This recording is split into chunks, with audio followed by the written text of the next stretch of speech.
Salut les amis de Baba Bear. J'aime pas vous parler de chatons, mais on se fait un petit café ensemble. Bonjour à tous. Mets ton pouce, mets ton pouce, mets ton pouce. Et voilà, touchez le plus. Je vais te parler d'un truc cool aujourd'hui. On me dit souvent, on me demande souvent, donc je fais des coachings, des trucs comme ça, et on vient, et puis une des premières questions c'est, je sais pas ce que je vais faire, je sais pas ce que je dois faire, et comme s'il y avait une sorte de un gros besoin, un gros besoin, une envie de savoir, de maîtriser l'avenir, la réalité, ce qui va venir, etc. Et je pense que c'est là où on faute, entre guillemets. Pourquoi? Parce que depuis qu'on est petit, on te demande, mais tu vas faire quoi quand t'es grand? Et toi, tu dis, je sais pas, je veux jouer, Non, mais tu vas faire quoi? Un métier. Et ça, je pense que c'est pas cool de nous faire ça. C'est pas cool de faire ça aux enfants. Ne le faites pas aux enfants. Laissez-leur le choix de faire plein de trucs. Parce que dès qu'on va limiter à quelque chose, à un métier, à une pratique, à un truc, on enlève la possibilité de faire plein de choses. Donc quand on est enfant, on a envie de jouer, on a envie de s'amuser, on a envie de faire plein de trucs. Et en fait, petit à petit, la pression adulte fait que on nous demande une attente beaucoup plus ciblée, comme s'il fallait trouver la chose. Et donc je pense que ça nous met une pression très jeune, et ça nous fait développer une habitude mentale de vouloir maîtriser, vouloir contrôler, vouloir savoir l'avenir. Ce qui est complètement fou, parce qu'en fait, on ne peut pas du tout. Il y a une incertitude totale dans l'avenir, c'est ça qui est magnifique. On peut regarder le passé, ça c'est cool, on peut dire ça s'est passé, et encore avec un filtre tellement étroit, parce que ça s'est passé, mais au même moment, tout ça s'est passé, et sous plein de perspectives différentes. Ce que moi j'ai vécu n'est pas la même chose que toi, que tous les autres. Donc, l'avenir en tout cas, c'est pas encore écrit, ou si c'était écrit, t'as pas accès à ça. Alors il y a peut-être des gens, mais moi j'ai pas accès à ça. Mais dans l'ici et maintenant, on se met souvent la pression de vouloir savoir qu'est-ce que tu vas faire demain, après-demain, le mois prochain, dans 1 an, dans 5 ans, dans 10 ans. Et on s'amuse tous à faire des prédictions. Mais le système économique va s'écrouler. Et on donne des avis sur tout l'avenir. C'est magnifique. Chacun a sa vision des choses. Mais en vrai, je suis désolé, on n'y sait rien. Je n'y connais rien du tout. Je ne sais pas. On ne peut qu'imaginer. Et l'imaginaire, c'est ça qui est cool, c'est que dans l'imaginaire, il y a le champ de tous les possibles. Donc ce que je fais, moi, comme pratique, pour moi, c'est je ne veux pas maîtriser, je ne veux pas contrôler l'avenir. Je peux avoir une direction, une tendance, une énergie vers laquelle je vais aller, mais je ne veux pas savoir dans le détail. Je ne veux pas savoir comment. Je ne veux pas pouvoir te donner trop de détails. Ce que j'ai envie, c'est plus une sorte de grosse direction qui va en avant. Et donc, si je dis qu'est-ce que je veux de l'avenir, qu'est-ce qui va se passer dans l'avenir, idéalement, je veux kiffer, je veux prendre beaucoup de plaisir. Idéalement, j'aimerais bien, moi, aimer, donc donner mon amour à des gens, et si possible, qui me renvoie cet amour. J'aimerais continuer à être généreux, donner des choses aux autres, profiter, faire circuler les belles choses. Pourquoi? Parce que j'adore. J'ai envie de voir plein de plantes, j'adore les plantes, j'adore voir les beaux choses, j'ai envie de voir des sourires, tu vois, donc je vais dans cette direction, et j'ai pas besoin de poser des mots dessus, j'ai pas besoin de trouver le métier que je vais faire, j'ai pas besoin de trouver comment je vais gagner l'argent, où est-ce que je vais être, avec qui est-ce que... Tous ces facteurs, ils sont ultra limitants, ça va me bloquer, même si l'exercice d'imagination est très intéressant. C'est super cool de se laisser porter, de faire des vision boards, d'imaginer, mais c'est pas très grave. Le plus important, et ça je pense que moi ça a été une clé pour moi quand je l'ai compris, que je l'ai acquise et que je la maîtrise, c'est je veux juste être excité, être heureux, de me dire ça va être génial de faire ces choses-là, et je veux aimer, je veux faire toutes ces choses-là, et là tu vois, mon cœur gonfle, et oui, ça c'est super excitant. Et ensuite, avec cette énergie, avec cette force, cette détermination, cette volonté, cette excitation, les choses vont arriver naturellement. Donc peu importe où je vais aller, si je suis content, si je suis comme ça, c'est génial. Et donc il y a un truc qu'on a remarqué, c'est que souvent ce que tu vas prédire dans ta tête, il y a de très grandes chances que ça se passe. Donc par exemple, si tu dis, de toute façon les gens dans le sud, ils sont toujours plus souriants, plus gentils, etc. Qu'est-ce qui va se passer quand tu vas aller dans le sud? Effectivement, les gens vont être vachement plus sympas et souriants, etc.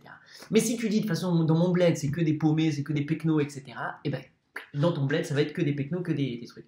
Donc, ton attente du futur, de la réalité, de ce qui va se passer, souvent, elle vient matcher. Donc, ta réalité vient ressembler à l'idée que tu t'en fais.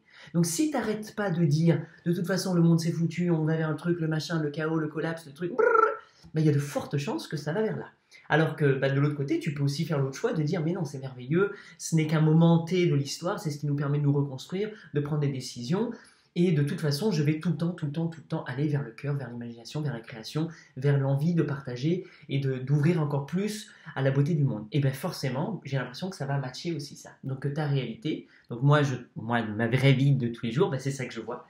Mes yeux, mon cœur est ouvert à ça, et tous les jours, de plus en plus, de mieux en mieux, c'est de plus en plus beau, c'est merveilleux, etc. Même si au moment, à la même instant T, dans une réalité parallèle et coexistante, eh ben, il y a un brouhaha de bizarreries autour. Ben, c'est pas grave, ça fait partie du tout, mais ça ne m'empêche pas d'aller de l'avant. Donc, si je me focalisais sur toutes les bizarreries, ben, ce serait difficile pour moi d'imaginer que je vais être heureux, que tout va être beau, etc. Forcément. Mais si je reviens sur mon excitation à la base, sur mon envie depuis que je suis gamin, qui est de kiffer, de jouer, de m'amuser, de faire des belles choses et de faire des câlins aux animaux, eh ben, ça va influencer, moi, ce que je vais vivre au quotidien. Donc, c'est pour ça que la focalise est super, super important. Donc, sur quoi tu te focalises? Sur les petits problèmes autour ou sur ton envie profonde, existentielle, qui est de vivre? Donc, quand tu te demandes toi-même, pour te donner peut-être une piste d'exploration, quand tu es là, à essayer, à imaginer le futur, à imaginer l'avenir, demande-toi, fais un break, fais ça. Tu recules un pas, comme ça, mais vraiment physiquement. Parce que quand tu penses au futur, tu vas commencer, tu vas faire ça. Tu vas aller en avant, tu vas aller en avant. Donc, le coup de frein, tu recules, tu viens là, tu mets tes deux mains là, tu fais ok, stop. Grande respiration. Et ensuite, tu te dis, qu'est-ce que je veux vraiment, si tout est possible, sans rentrer dans le détail. C'est pas grave que tu fasses coach, que tu fasses cracheur de feu, le détail lui-même n'est pas très important. C'est juste l'énergie, on va dire de façon globale, dans laquelle tu as envie d'être. Ce que tu as envie et ce à quoi tu aspires. Donc tu reviens sur ça et tu vois, et généralement, eh ben, on a envie d'amour, on a envie de partage, de collaboration, de joie, etc. Même sans être des bisounours 100%, on a généralement envie que ça se passe bien pour nous, pour nos enfants, pour nos chéris, nos voisins, nos chiens, nos animaux, toutes ces choses-là, ben, on a envie d'un bonheur. Donc oui, on peut se frustrer par rapport à tout ce qui peut aller mal, mais plus on va se frustrer, plus on va nourrir ce qui va mal, et plus le contraire, plus tu restes sur ta détermination de nourrir l'amour dans ta vie et au quotidien, plus les choses vont prendre place toutes seules, naturellement, sans effort, parce que tu seras sur une énergie. C'est comme si tu avais mis, vraiment, si tu switchais l'énergie. Tu pouvais mettre un mode, comme dans un jeu vidéo, mode amour, tout va dans la construction et tu laisses les choses s'épanouir, ou mode résistance, travail, lutte, et tu vas essayer de rentrer dans un mur. Donc, laisse-toi aller, n'essaie pas de trouver, n'essaie pas de comprendre, accepte l'incertitude, accepte de ne pas savoir du tout, kiffe ne pas savoir du tout, sois totalement dans le je ne sais pas du tout et j'aime ne pas savoir. Parce que quand tu es dans le j'aime ne pas savoir, tu es dans le j'aime, tu es dans le mode amour, etc. Je suis excité par le fait de ne pas savoir. De toute façon, quand les choses vont arriver à toi, au moment T, tu seras face à face. Et si tu es dans une énergie créative d'amour, tu pourras surfer, peu importe ce qui va se passer. Mais si tu es déjà dans la résistance, tu vas avoir vachement plus de difficultés à raisonner avec ton cœur, donc au lieu d'être dans la tête, dans le mental, dans la lutte, d'accepter les choses et de voir le même événement d'une autre façon. Donc voilà, je ne sais pas si ça fait du sens, je ne sais pas si ça t'aide. Moi, ça m'aide énormément. Peut-être que je ne l'ai pas dit assez clairement. Donc je l'écris. J'écris mieux que je ne parle en flow, en blabla. Donc si ça t'intéresse, moi c'est Bababert, salut le mouche. J'écris des mails, les mails éveillés. Éveillé, c'est cool. Tous les jours, tous les 2 jours, tous les 3 jours, tous les 5 jours, je sais pas. Quand j'ai envie, j'écris et je parle à ce sujet. Donc toi, quand tu le lis, c'est autre chose. Il y a une chose de l'écouter, c'est bien. Il y a une chose de le lire, tu es actif dans la lecture.